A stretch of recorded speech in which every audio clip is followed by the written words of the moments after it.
Hello everybody, అందరికీ నమస్కారం. Wait తగ్గడం చాలా పెద్ద బ్రహ్మ ప్రళయంలా ఫీల్ అవుతూ ఉంటారు చాలామంది. ఇన్‌ఫాక్ట్ పాపం ఎంత ట్రై చేస్తున్నా ఒక్కొక్కసారి వెయిట్ తగ్గడం కష్టం అనుకుంటున్న టైంలో నిజంగా ఒక వరంలాగా వచ్చాయి ఈ వెయిట్ లాస్ డ్రగ్స్.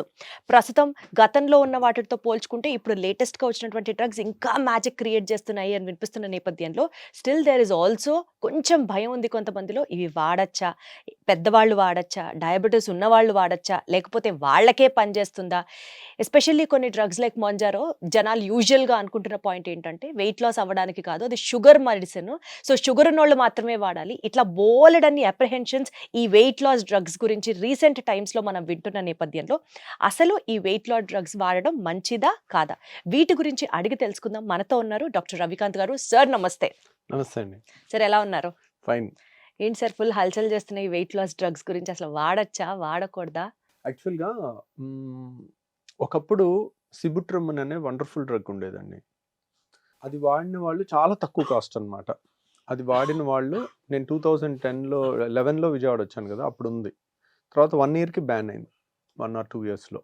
ఆ సిబుట్రమిన్ అనే డ్రగ్ ఉన్నప్పుడు ఇచ్చిన ప్రతి ఒక్కళ్ళు ఒక 10 కేజీలు, 5 కేజీలు తగ్గేవాళ్ళు. హ్మ్. సో ఎంత హ్యాపీగానో ఉండేవాళ్ళు. కాకపోతే దానివల్ల ఏం జరిగిందనేది తెలీదు. ఎప్పటినుంచో ఉంది. ఒక 30, 40 ఏళ్ల నుంచి ఉంది. ఇప్పుడు మనం ఒక డ్రగ్‌ని కిల్ చేయాలనుకోండి, దానికి ఏదో ఒకటి రిస్క్ అంటగట్టి దాన్ని బ్యాన్ చేసేశారు. 40, 50 ఏళ్ల నుంచి ఉన్నది. ఓహ్! దీనికి ఏదో సైడ్ ఎఫెక్ట్స్ వస్తున్నాయని. ఎంత ప్రూఫ్ ఉందనేది తెలీదు. ఎందుకంటే ఈ కొత్త డ్రగ్స్ అన్నీ ఇన్ ద లూప్ లైన్‌లో ఉన్నాయి అప్పుడు.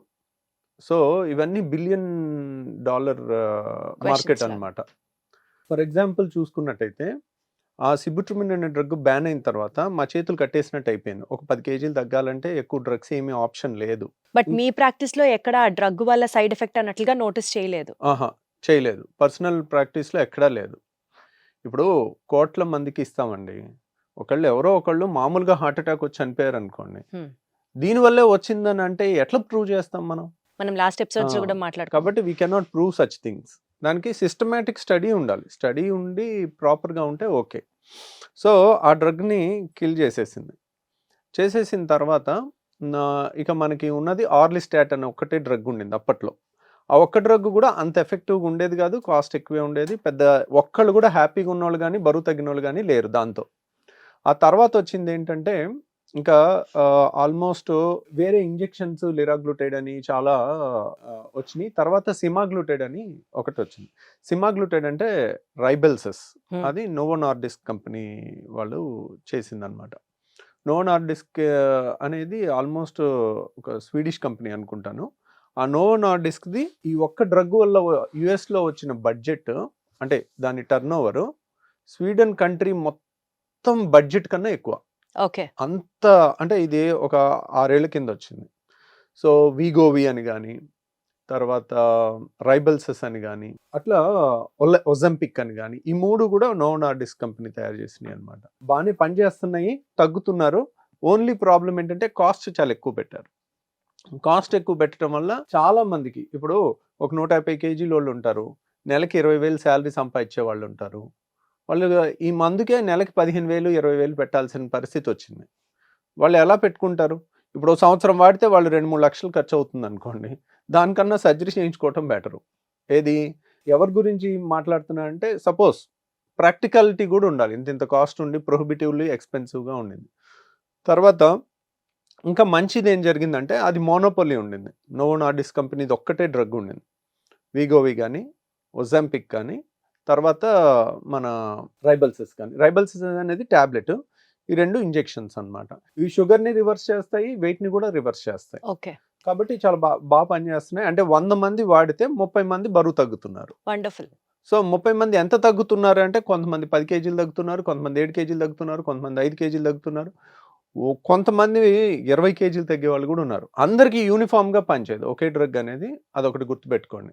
మీకెలా పనిచేస్తుందనేది ట్రై చేయటం, బావుందంటే కంటిన్యూ చేయటం. ఓకే. సో అట్లా ఇది. తర్వాత లిల్లీ కంపెనీ వాళ్ళు మొంజారో అనేది కొత్తగా ఈ మధ్య ఎక్కువ ఈ వింటున్నాం మధ్య ఈ వచ్చింది. మంత్ గురించి. దాని డ్రగ్ పేరు టెర్జెపటైడ్. ఆ డ్రగ్ అనేది కూడా చాలా పనిచేస్తుంది. చాలా మంచి రిజల్ట్స్ అయితే చూపిస్తుంది. మేజర్ సైడ్ ఎఫెక్ట్స్ ఏమీ లేవు. సో అట్లా ఈ 2 కంపెనీలు వచ్చేసరికి ఇంకొంచెం బెటర్గా అయింది ఇప్పుడు. అట్లీస్ట్ వాళ్ళు ఒక 3-4 వేలు తగ్గించి, వీళ్ళు ఒక 3-4 వేలు తగ్గించి ప్రజలకు కొంచెం కాంపిటేటివ్ ప్రైస్ లో జరుగుతుంది. బట్ స్టిల్ మొంజారో డ్రగ్ కూడా ఎక్స్పెన్సివ్ చాలా సార్ ఎక్స్పెన్సివ్. ఇప్పటికి. ఇప్పటికి కూడా ఎంత నెలకి competition 20,000 వచ్చినా. అవుతుంది ఒక Exactly. ఇంజెక్షన్. సో నెలకి 20,000 అంటే 10 mg 15,000 నుంచి 20 mg డోసుని బట్టి ఉంది. 2.5 mg ఉంటుంది, 5 mg డోస్ ఉంటుంది ఒక డోస్లో, తర్వాత 7.5 ఉంటుంది, 10 ఉంటుంది. సో ఈ డోసెస్ ఇన్ని చేంజెస్ ఉండటం వల్ల దాంట్లో అన్నిటికీ కూడా ఎక్కువ డిఫరెన్స్ లేదు. అందుకని కాస్ట్ తగ్గించడానికి ఏం చేస్తామంటే మేము 10 mg డోస్ తీసుకుంటాం. 10 mg సపోజ్ 20,000 ఇంజెక్షన్ ఉందనుకోండి, ఒక ఫుల్ డోస్ లోడ్ చేసుకుంటే పెన్ 10 వస్తుంది.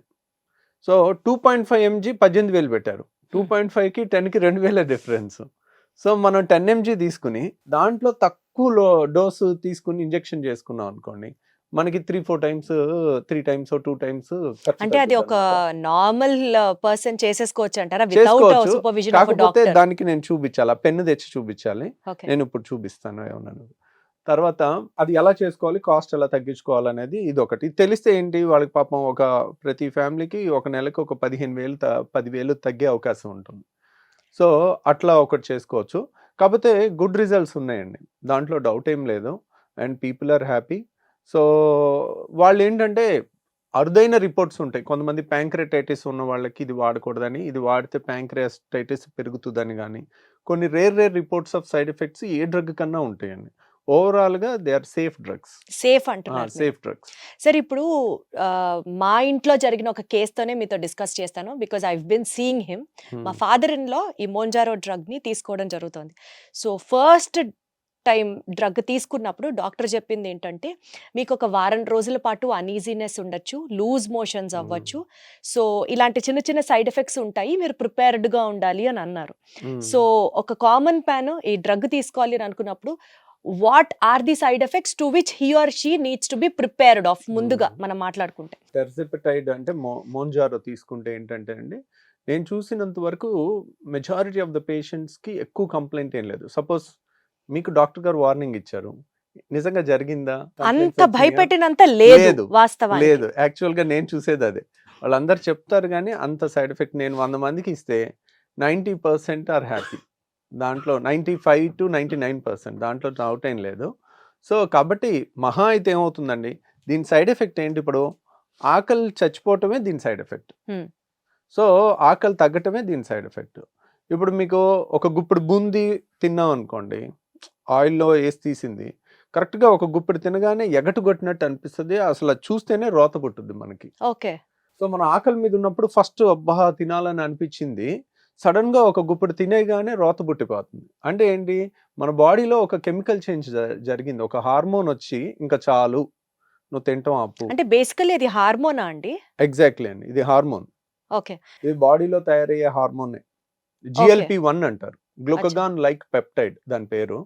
గ్లూకగాన్ లైక్ పెప్టైడ్ అనేది మన బాడీలో ఉండే హార్మోనే, ఆ హార్మోన్ లాంటిదే ఇది. కాబట్టి వాళ్ళకి ఏముంది, కొంతమందికి నాసియా అంటే తినబుద్ధిగా అన్నట్టు అనిపిస్తుంది, తినబుద్ధి కాదు అనిపిస్తే ఎంత అనిపిస్తే అంత మంచిది. కొంతమందికి ఇంకా మరీ ఇప్పుడు సపోజ్ బాగా నూనె వస్తువులు సడన్గా తినేసాం అనుకోండి, స్పీడ్గా ఒక 5 పూరీలు తినేసాం ఆకలి మీద ఉండి, 6వ పూరి చూస్తేనే అసలు అక్కడ ఉండబుద్ధి కాదు, లేచిపోతుంది. 5 నిమిషాల్లో పూరి మారిందా? మారలా. మన చూపు మారిందా? మన బాడీలో కెమికల్స్ మారి.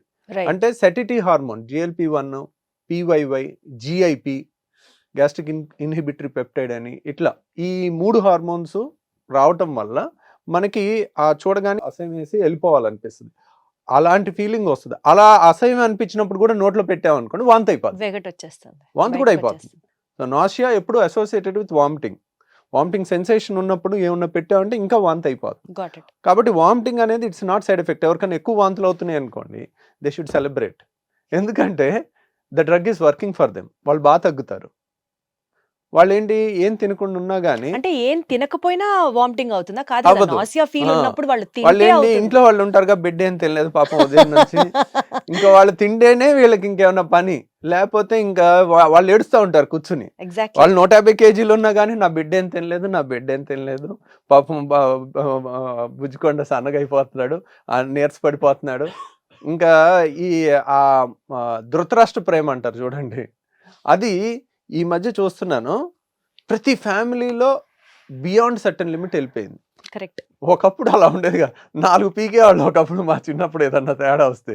ఇప్పుడు అందరూ మరీ ప్యాంపరింగ్ ఎక్కువైపోతుంది అనమాట. సార్ బేసికల్గా ఈ వెయిట్ లాస్ డ్రగ్స్ తీసుకునేటప్పుడు నాన్ వెజ్ తినకూడదు అని చెప్తున్నారు. అది మిత్తా లేకపోతే నిజంగానే తినకూడదా? తింటే ఏమన్నా సైడ్ ఎఫెక్ట్ నాన్ ఉంటుందా? వెజ్ తింటే కూడా వెయిట్ లాస్ బాగా అవుతారు. ఎందుకంటే అంటే ఏమన్నా మందు పడకపోవడం నాన్ వెజ్ తింటే? అట్లేం లేదండి. నాన్ వెజ్ లో ఆయిల్ ఎక్కువ ఉంటుంది కొంత. మీకు డీప్ ఫ్రైలో మీరు వేసే కంటెంట్ ఆఫ్ ఆయిల్ చూస్తే నాన్ వెజ్లో కొంత ఆయిల్ ఎక్కువ ఉంటుంది. సో అందువల్ల అనిపించడం కానీ, ఇప్పుడు ఆయిల్ ఫుడ్ ఎక్కువ తీసుకుంటే మనకి నాషియా వామిటింగ్ వచ్చే అవకాశం ఎక్కువ ఉంటుంది. మీరేముంది, మనకి ఇప్పుడు ఎప్పుడు తినాలి? ఆకలిస్తే తినాలి. మీరు డ్రగ్ తీసుకున్నారు, ఆకలి లేదు, ఎందుకు తింటాం? ఒక గ్లాస్ మజ్జిగ తాగి పడుకోవచ్చు కదా. మనం తీసుకున్నదే ఒక 10 కేజీలు తగ్గాలని. అప్పటికి మళ్ళీ 3 పూట్లు ఏదో ఒకటి వేయాలి అనేది అబ్సెషన్లో ఉన్నాం మనం అంతా. అరే ఉదయం అయిపోయింది, అటు ఇంట్లో లేడీస్ అలాగే ఉంటారు. అంటే ఎంత నువ్వు 4 తిన్నా- దోశలు తిని వెళ్ళిపోతే నాకు హాయిగా ఉంటది. ఎంత తిన్నా ఆ మందు పనిచేయాలి, బరువు తగ్గాలి. బరువు పని చేయాలి, కానీ మీరు దాన్ని డిస్టర్బ్ చేస్తున్నారుగా. మీరు ఆకలి తగ్గాలి అని చెప్పి బరువు తగ్గాలని ఇంజెక్షన్ తీసుకుని టైంకి తినాలని రూల్ ఎక్కడుంది? Okay. ఏదో ఒకటి తినాలన్న అబ్సెషన్ లో ఉంటున్నారు. ఇంట్లో పరిస్థితులు కూడా అలా ఉంటున్నాయి. ఏం తినకుండా నువ్వు 8కి 9కి టైంకి తినకుండా మళ్ళీ 11కి ఆకలి అయిందని వచ్చి తిరుగుతున్నాం, మళ్ళీ ఎక్కడ చేసి పెడతాం అన్నట్టుగా ఉంటుంది సిచ్యువేషన్. ఏదో ఒక టైంకి తినేసి వెళ్ళిపోవని. వాళ్ళకి అప్పుడు ఆకలి లేదనుకోండి, వాళ్ళని వదిలేయటమే బెటర్. అలాంటప్పుడు ఇస్తేనే ఈ వామిటింగ్ సెన్సేషన్స్ అవి ఎక్కువ ఉంటాయి. కాబట్టి వాళ్ళని అలా వదిలేసామనుకోండి, ఎక్కువ ప్యాంపర్ చేయకుండా మంచి రిజల్టే వస్తుంది. కొంతమంది, అందరికీ రాకపోవచ్చు అండి. 100 మందికి ఇచ్చాము, 30 మందో 40 మందో తగ్గారు. That's a huge result. Operation లేకుండా ఎందుకు సార్ మరి అందరికి ఎందుకు పనిచేయదు ఇది? Weight loss drugs are for everybody కదా. ఎవరికి ఏ హార్మోన్ ఎక్కువ పనిచేస్తుంది అనేది తెలీదు. మనం ఒకళ్ళకి GLP-1 ఎక్కువ ఉండొచ్చు, ఒకళ్ళకి PYY ఎక్కువ ఉండొచ్చు, అట్లా ఎక్కువ పని చేయొచ్చు. అందుకని ఏ హార్మోన్ మనకి, ఇంకా ఈ 3 హార్మోన్సే కనుక్కున్నాం, ఎగటగొట్టే హార్మోన్స్. ఇంకా కనుక్కోని హార్మోన్స్ కూడా ఉన్నాయి. అవి కూడా కనుక్కుంటే కనుక అసలు ఒకప్పుడు ఈ మందులే లేవు, ఇప్పుడు వచ్చినాయి కదా. ఇంకా కొత్త ఇంకా మన బాడీలో మనకు అన్ని తెలిసినవి కూడా లేవండి. ఇంకా తెలిస్తే జస్ట్ ఇట్లా ఒకటి కాకపోతే ఒకటి, ఈ హార్మోన్ కాకపోతే ఈ హార్మోన్, ఈ పేషెంట్కి ఈ హార్మోన్ పనిచేస్తుంది, ఈ హార్మోన్ పనిచేస్తుంది అని ఇంకా తెలుసు. ఇంకో 15 ఏళ్లలో ఇంకా చాలా హార్మోన్స్ వస్తాయి. బేసికల్ గా ఈ డ్రగ్స్ అన్ని షుగర్ వ్యాధి తగ్గించడానికి, వెయిట్ మీద తగ్గడానికి కాదు అని ఒక ప్రచారం ఉంది. దీని మీద మీ ఒపీనియన్ ఏంటి? యాక్చువల్గా షుగర్ వ్యాధికి వాడే మందులు, వెయిట్ మందులు ఒకే హార్మోన్ అండి. ఇప్పుడు ఇన్సులిన్ వాడామనుకోండి, ఇన్సులిన్ అనేది వెయిట్ పెంచుతుంది మనిషిని, షుగర్ని తగ్గిస్తుంది.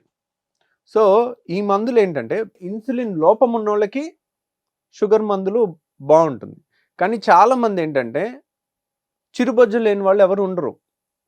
ఆ 5 కేజీలో 7 కేజీలో ఎక్కువ ఉంటారు.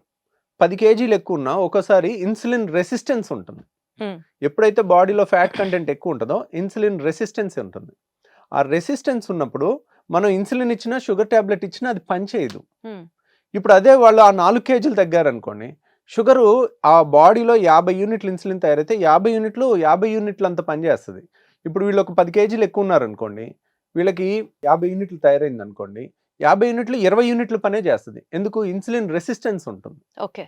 ఆ రెసిస్టెన్స్ పోతుంది కదా, తయారైన ఇన్సులిన్ పర్ఫెక్ట్గా పనిచేస్తుంది. ఓకే. కాబట్టి అక్కడ కూడా the anti diabetic effect is because of weight loss majority of the times. అందుకని మీరు సన్నగా ఉన్నోళ్ళకి మీరు ఒకసారి ఇవి ఇచ్చినా ఇట్ డజంట్ వర్క్ మచ్. లావుగా ఉన్నోళ్ళకి ఇది బాగా పనిచేస్తుంది. ఓకే. కాబట్టి ఇక్కడ లావు ప్రైమరీ థింగ్. లావు తగ్గటం వల్ల షుగర్ కంట్రోల్ అయిపోతుంది. సార్ ఇప్పుడు ఈ మందు వాడడానికి ఏదన్నా ఒక కొలమానం ఉందా అండి? ఇప్పుడు సైజ్ 0 మోజులో యంగ్స్టర్స్ కూడా ఈ ఇంజెక్షన్స్ తీసుకోవచ్చా? Or is there any prescribed criteria for the usage of these injections or drugs? అంటే యూజువల్గా రికమెండెడ్ థింగ్ అంటే షుగర్ ఉండి కొంచెం ఒక 15-20 కేజీలు పైన ఎక్కువ ఉంటే బెస్ట్ అండి. తర్వాత సరే, ఇది ఇట్స్ ఒక హార్మోన్ లాంటిదే కాబట్టి, మన బాడీలో తయారయ్యే హార్మోన్ లాంటిదే కాబట్టి సైడ్ ఎఫెక్ట్స్ కొంచెం తక్కువ ఉన్నాయి కాబట్టి, ఒక 10-15 కేజీలు పైన ఎక్స్ట్రా ఉన్న వాళ్ళు ఎవరన్నా, దో నాన్ డయాబెటిక్, ఇప్పుడు ఒబిసిటీ కూడా రిలీజ్ అయింది. ఓకే. ఒకప్పుడు లేదు. ఇండియాలో ఓన్లీ డయాబెటిక్ పేషెంట్కి మాత్రమే ఇది లైసెన్స్డ్ అని ఉండింది. సో ఇప్పుడు ఒబీస్ వాళ్ళు కూడా వాడుకోవచ్చు అన్నట్టుగా మనకి గైడ్ లైన్స్ వచ్చాయి. సేఫ్. ఏజ్ వాడొచ్చు. లిమిట్ ఏమైనా ఉందా సార్ వీటికి? ఏజ్ లిమిట్ అంటే 18 ఇయర్స్ 17 ఇయర్స్ ఆ లోపల ఎక్కువ వాడమండి. ఎనీ అడల్ట్ కి వి విల్ యూస్. యూజువల్ గా పిల్లలకి ఇవన్నీ స్టడీస్ కంప్లీట్ గా అయిన దాఖలాలు ఏం లేవు. సరే ఇప్పుడు ఈ మందులు వాడిన తర్వాత కూడా డైట్ ఫాలో అవ్వాలా? అంటే ఆటోమేటిక్ గా బాడీలోనే వచ్చేస్తుందా చేంజ్ తినలేకపోవడం? అంటే మనకి ఆ డ్రైవ్ తగ్గుద్దండి, తగ్గుతుందా? తగ్గుతుంది. మనకి తినాలి అనే అది డ్రైవ్ తగ్గుతుంది. దాన్ని పని కట్టుకొని పాడు చేసుకుంటే పెద్ద ఉపయోగపడదు. సో యూజువల్గా ఇట్ వర్క్స్.